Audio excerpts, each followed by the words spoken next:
அனைவருக்கும் வணக்கம். நேத்து எங்களுக்கு திருமண நாளுங்க. நேத்து நிறைய பேர் எங்களுக்கு வாழ்த்துக்கள் சொல்லியிருந்தீங்க. உங்க எல்லாத்துக்கும் ரொம்ப ரொம்ப நன்றி. ஒவ்வொரு கமெண்ட்ஸும் படிக்கும் போது அவ்வளவு சந்தோஷமா இருந்துச்சுங்க.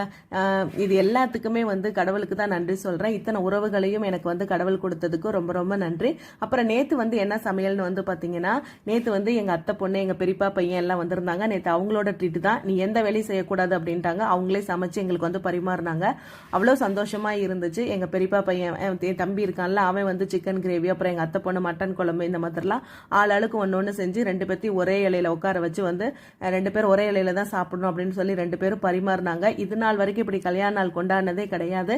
ஏன்னா 2011 கல்யாணம் ஆச்சு, 2012 பாப்பா, 13லயே ஆக்சிடென்ட், அவ்வளவுதாங்க.